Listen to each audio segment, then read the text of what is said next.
So ఇప్పుడు ప్రజలేంటంటే ఎక్కువ భయాన్ని ఎక్కువ భయపడుతూ ఉన్నారు. అంటే ఏదన్నా కొత్త వైరస్ వచ్చిందంటే అసలు వణికిపోతున్నారు. అంటే ట్రీట్మెంట్ కన్నా ఎక్కువ భయం వల్లే ఎక్కువ మంది ఇబ్బంది పడుతున్నారు.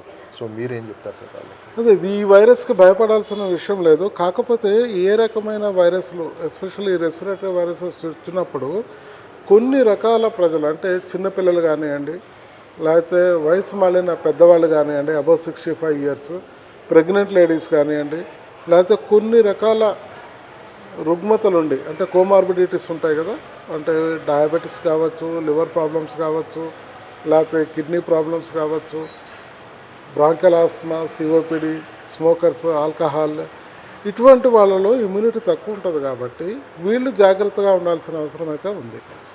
సో మామూలు ప్రజలు కూడా జాగ్రత్తగా ఉండాలి.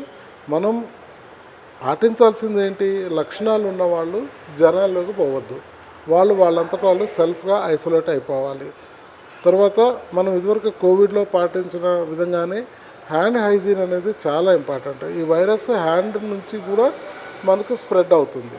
సో ఈ వైరస్ మన చేతులు అశుభ్రంగా ఉంటాయి కాబట్టి చేతులు ఎప్పుడు మనము సోప్ వాటర్తో కడుక్కుంటే చాలు, 20 సెకండ్స్ కడుక్కుంటే సరిపోతుంది, నీట్గా అయిపోతాయి. తర్వాత ఈ చేతుల్ని మనం ఎప్పుడు కూడా ముక్కు భాగం కానీ కంటి భాగం కానీ నోట్లో కానీ పెట్టుకోకుండా ఉంటే ఈ వైరస్ స్ప్రెడ్ని ఆపచ్చు. ఇప్పుడు వస్తున్న వైరస్ కాదు, ఏ వైరస్ అయినా కూడా మనం ఆపే ప్రయత్నం చేయొచ్చు.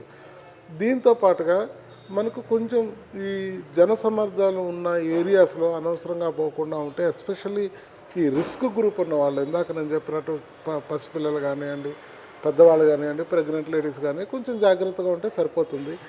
అంతేగాని ఇప్పుడు మనం కోవిడ్లో భయాందోళన చెంది ఉన్నాం కాబట్టి ప్రతి చిన్న వైరస్కి భయపడుతున్నారు. సో దీనికి భయపడాల్సిన అవసరం లేదు, కానీ అప్రమత్తంగా అయితే ఉండాలి. మీకున్న సమాచారం ప్రకారం ఈ వైరస్ తీవ్రత ఎంత ఉంటుంది అంటే మీరు ఏం చెప్పేసి? అంటే మామూలుగా ఈ వైరస్కి అంత పాండమిక్ ప్రొపెన్సిటీ ఉన్నట్టు అనిపించట్లేదు. అంటే అంత పాండమిక్ లాగా కోవిడ్ లాగా వచ్చేలాగా అట్లయితే అనిపించట్లేదు. అన్ని రకాల వైరస్ లాగానే ఇది కూడా ఒక ఫ్లూ లాంటి వైరస్ ఇది. సో ఏవియన్ ఫ్లూకు సంబంధించిన వైరస్ ఇది. సో కొన్ని కాంప్లికేషన్స్ రెస్పిరేటరీ వైరసెస్లో ఉంటాయి, అట్లే దీనికి కూడా ఉంటాయి. కానీ ఎక్కువ మరణాలు సంభవించటము, ఎక్కువ తీవ్రత ఉండే అవకాశాలు, లక్షణాలు ఈ వైరస్కి తక్కువగా ఉన్నాయి.